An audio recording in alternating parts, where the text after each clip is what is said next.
নমস্কার। আজকের আলোচনায় আমরা ইতিহাসের এমন এক চমকপ্রদ জীবনী নিয়ে কথা বলবো যা শুনলে যে কেউ অবাক হতে বাধ্য। আমরা জানব শচী সম্পর্কে, যিনি ছিলেন এমন এক নারী যিনি পরম আধ্যাত্মিক সত্যের সন্ধানে নিজের নিরঙ্কুশ রাজনৈতিক ক্ষমতা এবং আস্ত একটা সিংহাসন অবলীলায় ত্যাগ করেছিলেন। তো চলুন এই অসাধারণ কাহিনীটির একেবারে গভীরে যাওয়া যাক।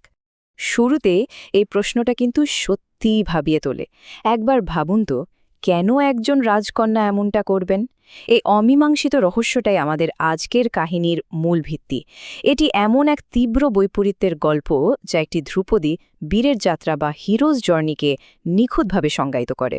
চলুন দেখা যাক কিভাবেই এই অসম্ভব রূপান্তরটি ঘটেছিল।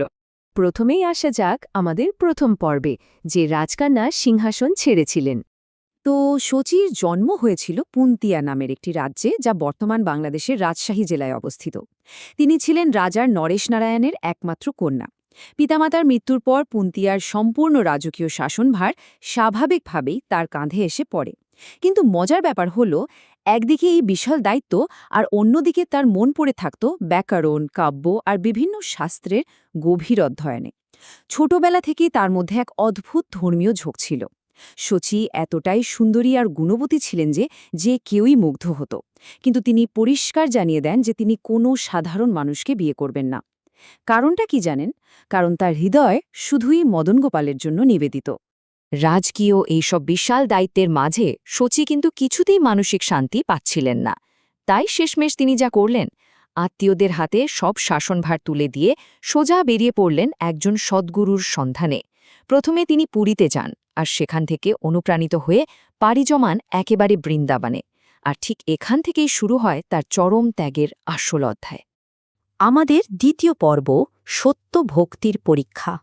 বৃন্দাবনে পৌঁছানোর পর শচী দেখা পেলেন হরিদাস পণ্ডিতের, যিনি ছিলেন শ্রী গৌরাঙ্গ ও নিত্যানন্দের একনিষ্ঠ ভক্ত এবং অনন্ত আচার্যের শিষ্য। শচী তো তার চরণে লুটিয়ে পড়ে আশ্রয় প্রার্থনা করলেন।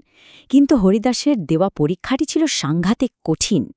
তিনি স্মরণ করিয়ে দেন যে অহংকার, মর্যাদা আর ভয় ত্যাগ করে যদি ভিক্ষাপাত্র হাতে নিয়ে ব্রজের পথে পথে বের হওয়া যায়, তবেই ঐশী কৃপা পাওয়া যাবে। আধুনিক যুগে দাঁড়িয়ে ভাবলেই অবাক লাগে, তাই না? কোথায় একচ্ছত্র রাজক্ষমতা আর কোথায় রাস্তার ভিখারিনীর জীবন? কিন্তু শচী এই কঠিন চ্যালেঞ্জটি একেবারে হাসি মুখে গ্রহণ করেছিলেন। শচী এক অত্যন্ত কঠোর দৈনন্দিন রুটিন মেনে চলতে শুরু করলেন। ১ নম্বরে দামি পোশাক ও অলংকার সব ত্যাগ করলেন। ২ পরতে শুরু করলেন শুধুমাত্র একটি ছেঁড়া কাপড়। ৩ ব্রজে দাঁড়ে দাঁড়ে শুরু করলেন ভিক্ষা করা। আর ৪ প্রতিদিন যমুনায় স্নান এবং মন্দির প্রাঙ্গণ পরিষ্কার করা। এই কঠোর কৃচ্ছ সাধনের কারণে তিনি ক্রমশ অত্যন্ত রুগ্ন আর দুর্বল হয়ে পড়েন। তার সত্ত্বেও মন্দির পরিষ্কার, পরিক্রমা, আরতি বা ধর্মীয় আলোচনায় অংশগ্রহণ কোনো কিছুই কিন্তু তার রুটিন থেকে বাদ যেত না। প্রতিদিন শচী মাধুকরী করতে বের হতেন। মাধুকরী মানে হল ওই ভিক্ষাপাত্র নিয়ে দাঁড়ে দাঁড়ে ঘুরে ভিক্ষা সংগ্রহ করা। কিন্তু অবাক করা বিষয় কি জানেন? বৈরাগীর মতো ছেঁড়া পোশাকে থাকলেও মাধুকরী করার সময় তার চেহারার আভিজাত্য দেখে মানুষ ঠিকই বুঝতে পারত যে ইনি কোনো সাধারণ নারী নন। তার ভেতরের রাজকীয় মহিমা যেন ওই চরম দারিদ্র্যের মধ্যেও ঠিকরে বেরোত। অবশেষে সেই বহুকাঙ্ক্ষিত মুহূর্ত এলো। চৈত্র মাসে শুক্লপক্ষের ত্রয়োদশী তিথিতে শচী দেবী হরিদাসের কাছ থেকে রাধাকৃষ্ণ মন্ত্রে দীক্ষা লাভ করলেন। তার অটুট ভক্তি আর আত্মত্যাগ দেখে হরিদাস পণ্ডিত অত্যন্ত সন্তুষ্ট হয়েছিলেন। দীক্ষার পর তিনি সম্পূর্ণভাবে গুরু এবং গোবিন্দের সেবায় নিজেকে সঁপে দেন, আর খুব অল্প সময়ের মধ্যেই গোস্বামীর সিদ্ধান্তে গভীর পাণ্ডিত্য অর্জন করে ফেলেন। শচী দেবী এবং লক্ষ্মীপ্রিয়া নামের আর একজন একনিষ্ঠ ভক্তের ভজন পদ্ধতিতে চমৎকার একটা মিল ছিল। তারা দুজনেই একসাথে রাধাকুণ্ডে ভজন করতেন আর প্রতিদিন গোবর্ধন পরিক্রমা করতেন। অন্যদিকে লক্ষ্মীপ্রিয়া প্রতিদিন ৩ লক্ষ হরিনাম জাপ করতেন। তাদের এই আধ্যাত্মিক সহমর্মিতা ছিল অসাধারণ। এরপর শচীর ভক্তির বিশুদ্ধতা সম্পর্কে নিশ্চিত হয়ে হরিদাস তাকে শ্রীচৈতন্য মহাপ্রভুর শিক্ষা প্রচারের জন্য পুনরায় পুরীতে ফিরে যাওয়ার নির্দেশ দেন। এবার আসি আমাদের তৃতীয় পর্বে, পুরীতে একজন বিদুষী। গুরুর নির্দেশে পুরীতে পৌঁছানোর পর শচীর জীবন কেমন ছিল? একেবারে অত্যন্ত সাধারণ। সেই সময়ে শ্রীচৈতন্যের বেশিরভাগ সঙ্গী পৃথিবী থেকে বিদায় নিয়েছেন। শচী সার্বভৌমের একটা জরাজীর্ণ ভগ্নপ্রায় বাড়িতে থাকতে শুরু করলেন, যেখানে পূজার জন্য শুধুমাত্র দামোদর শালগ্রাম শিলা অবশিষ্ট ছিল। এই জরাজীর্ণ অবস্থাটা যেন তার জাগতিক সম্পদের প্রতি সম্পূর্ণ অনীহা আর চূড়ান্ত ত্যাগেরই একটা বাস্তব প্রতিচ্ছবি। কিন্তু তার অসামান্য পাণ্ডিত্য তাকে ঠিকই আবার সবার নজরে নিয়ে এলো। তিনি প্রতিদিন শ্রীমদ্ ভাগবতম পাঠ করতেন, আর খুব শীঘ্রই একজন সুপণ্ডিত হিসেবে তার খ্যাতি চারিদিকে ছড়িয়ে পড়ে।